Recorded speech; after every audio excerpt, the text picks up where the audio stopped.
Hello दोस्तों, चलिए इस क्वेश्चन को करते हैं। और ये क्वेश्चन ना अपने आप में एक बेहतरीन सा क्वेश्चन है। हालांकि इस क्वेश्चन में ज़्यादा कुछ नहीं है। अगर आप एक अच्छा पढ़े और आपने हाई स्कूल वगैरह में काफ़ी अच्छी तरीके से हाइट एंड डिस्टेंस पढ़ी है तो आप कर लेंगे। बट अगर आप मैथ्स बैकग्राउंड से नहीं है और आपने हाइट एंड डिस्टेंस को समझा भी नहीं है ढंग से, तो ये क्वेश्चन आपके लिए दिक्कतें पैदा कर सकते हैं। कोई बात नहीं, हम लोग सभी चीज़ों को सुनेंगे, समझेंगे और करेंगे, ठीक है।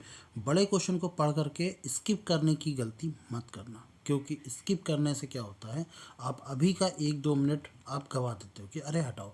वही क्वेश्चन जब एग्ज़ाम में आता है तो आपका साल बर्बाद करता है। इसलिए आप कभी भी किसी भी टीचर से पढ़ रहे हो, 2-4-5 मिनट देखने के बाद आप पढ़ाई की चीज़ें पूरी देखो। जिस तरीके से आप रील पूरा देखते हो, जिस तरीके से आप कॉमेडी वीडियो पूरा देखते हो, जिस तरीके से आप कोई भी पिक्चर का अगर एक सीन दिख जाता है फिर उसको पूरा शॉर्ट देख लेते हो, पूरा वीडियो देख लेते हो 12 से 13 मिनट का। तो अगर आपकी पढ़ाई की चीज़ें कोई भी दिखती हैं तो आप ज़रूर देखा करिए। चलिए इस क्वेश्चन को करते हैं, ज़्यादा बातें नहीं, ठीक है। कह रहा है AC एंड BC नाम की दो सीढ़ियाँ हैं जो क्रमशः 30 और 60 डिग्री पर जमीन के साथ एक साथ झुकी हुई हैं। उनके पाद क्रमशः A और B, यानी पैरों की बात कर रहा है, A और B है। बिंदुओं पर बिंदुओं पर जमीन को छू रहा है। ओके, तो मैं मान लेता हूँ कि ये एक जमीन है, ठीक। और यहाँ पर कोई ये चीज़ छू रही है। अच्छा, ये दोनों सीढ़ियाँ लगी हुई हैं। सी सबसे ऊपरी बिंदु का प्रतिनिधित्व करती है, यानी कि सी सबसे ऊपर का है जिस तक हम सीढ़ियों का प्रयोग करके पहुंच सकते हैं। अच्छा, यानी ए से चलना है सी तक जाना है, बी से चलना है सी तक जाना है, तो सी कहीं यहाँ कहीं होगा, ठीक। ऐसे खड़े कर देते हैं एक दीवार। अब मैंने इसको बीचों बीच में क्यों नहीं बनाया, अब ये समझ रहे होगे क्यों। इसका रीज़न ये है क्योंकि एक 60 बना रहा है और एक 30 बना रहा है, तो मुझे एंगल भी समझ के देखना है कि यहाँ वाला एंगल कुछ और होगा और यहाँ वाला कुछ और होगा। अगर मैं बीचों बीच में बना देता, सॉरी फिर थोड़ा टेढ़ा चला गया, देख लेना अपना, ठीक है। अगर ये मैं बीचों बीच में बना देता तो 45-45 जाता, जो कि देखने में अच्छा नहीं लगता, ठीक। अब इसको मैं थोड़ा सा कलर चेंज कर लेता हूँ। ये आपका एंगल कौन सा देखेंगे, ये आपका कितना होगा 30, नहीं। जब किसी भी मीनार या किसी भी बिल्डिंग के जितना पास जाते हैं उतना एंगल बढ़ता चला जाता है, और जितना हम दूर जाएंगे उतना एंगल कम होता चला जाता है। तो ये 30 होगा, ये 60 होगा। जाहिर सी बात है, ए से सी बोला गया है और 30 बोला गया है, तो यानी ये वाला पॉइंट ए होगा, ठीक है। और ये वाला पॉइंट क्या होगा, बी होगा। और सी हमारा ऊपर है। क्लियर, इतनी बात समझ में आ गई। अच्छा, पहुँच सकते हैं। यदि सीढ़ी ए सी 44 है, ए से सी 144 है, ये 144 है, ठीक। तो दोनों सीढ़ियों के पात के बीच की दूरी ज्ञात करें। दोनों सीढ़ियों की यानी इन दोनों के बीच की डिस्टेंस ज्ञात करनी है, ठीक। ओके, इस तरीके का मैंने क्वेश्चन बता दिया था एक बार। नहीं नहीं, यहाँ नहीं, क्लास में बताया हमने। चलिए कोई बात नहीं।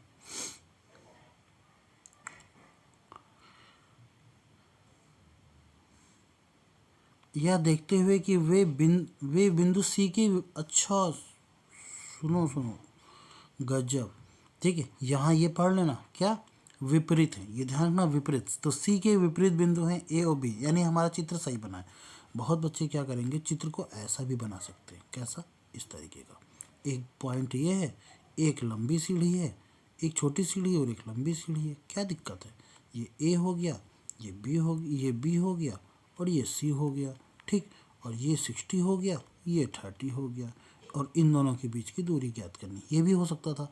पर ये सी के ना एक ही तरफ आ गए और ये हमसे कह रहा है विपरीत, यानी हमने अनजाने में भी चित्र बनाया, बिल्कुल सही बना। तो ये भी एक बहुत बड़ी चीज़ है, पूरा सवाल पढ़ लिया करिए, ठीक है। अब ये है 144, हमसे कह रहा है कि दोनों के बीच की दूरी कितनी होगी। क्लियर, देखते हैं ज़रा। अच्छा, हमें ये निकाल लें, अगर मैं ये निकाल लूँ, ये x है और ये y है, तो अगर मैं x प्लस वाई कर लूँ, x प्लस वाई, तो वो ए बी के बराबर आ जाएगा ना। अब x प्लस वाई कैसे निकालेंगे, चलिए देखते हैं। कलर चेंज करते हैं। यहाँ से बेस और हाइपोटेनियस का एक कॉम्बिनेशन होता है, कॉस थीटा। तो cos 30 is equal to base upon hypotenuse, ठीक। बेस कितना है, x है, और हाइपोटेनियस कितना है, 144 है। कॉस 30 की वैल्यू कितनी होती है, √3/2, और ये हो जाएगा x अपॉन 144।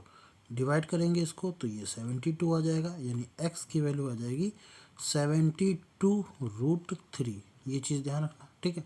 अब हमारे पास ये तो है नहीं, बट हाँ मैं हाइट निकाल सकता हूँ। कैसे निकाल सकता हूँ, एक तो ये होता है आपका, ठीक, एक तो ये भी होता है आपका। तो टाइन लगाऊं या साइन लगा दूं, साइन लगा देते हैं, जो बहुत आसानी से हो जाएगा, ठीक है। तो साइन 30 वो क्या होता है, परपेंडिकुलर अपॉन हाइपोटेनियस।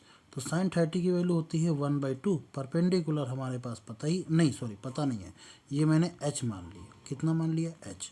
तो this is h upon hypotenuse कितना है 144, डिवाइड कर दिया 2 से तो ये आ जाएगा 72। तो h की वैल्यू कितनी आ गई 72 सेंटीमीटर। सेंटीमीटर मीटर जो भी है मीटर में है, ठीक, ये सभी आपका मीटर में है, ये देखिए। तो h आपकी आ गई 72। क्लियर। अब हम ये y भी निकाल सकते हैं, दिस अपॉन दिस, ठीक, परपेंडिकुलर अपॉन बेस।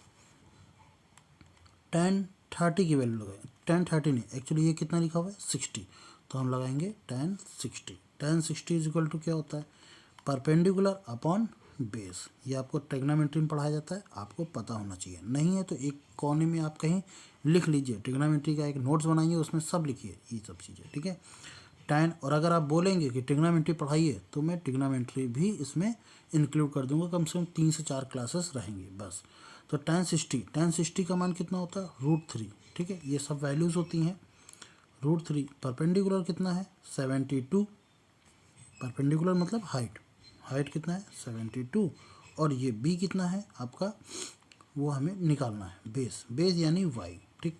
तो y इज इक्वल टू आ जाएगा 72 अपॉन √3। अब √3 कभी नीचे रहता नहीं, इसलिए √3 का ऊपर नीचे मल्टीपल, तो ये आ जाएगा 72√3 अपॉन में √3 का √3 करेंगे तो 3 आ जाएगा, 3 से इसको काट सकते हैं, 24×3 = 72 होता है। तो y की वैल्यू आ जाएगा 24√3। इतना बात समझ में आ गई, ये y आ गया और ये हमारे पास x आ गया। क्या मैं x प्लस वाई अब निकाल सकता हूँ, यस ऑफ कोर्स अब निकाला जा सकता है। काला कलर लेता हूँ, ब्लैक, अरे यार सॉरी। हाँ, तो अगर मैं ए बी निकालना चाहता हूँ तो ए बी बराबर होगा x प्लस वाई, जहाँ x की वैल्यू कितनी निकली है 72√3 और y की वैल्यू कितनी निकली है 24√3। दोनों को ऐड करेंगे तो आ जाएगा 96√3, जो करके हमारा आंसर है ऑप्शन नंबर दिस।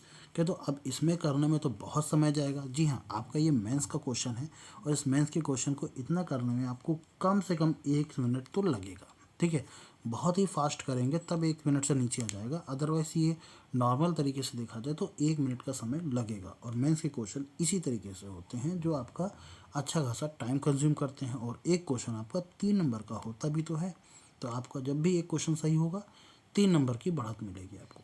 तो थैंक यू वेरी मच। आपको अगर अच्छा लगा हो तो वीडियो को लाइक कीजिएगा और लाइक करिएगा, और अगर चैनल पर नया आए हो तो सब्सक्राइब कीजिएगा, और इसी तरीके की वीडियो पाने के लिए बेल आइकन को प्रेस कीजिएगा, ठीक है। रोज़ाना आपको कहीं ना कहीं कुछ ना कुछ वीडियो मिलती रहती है। Thank you very much.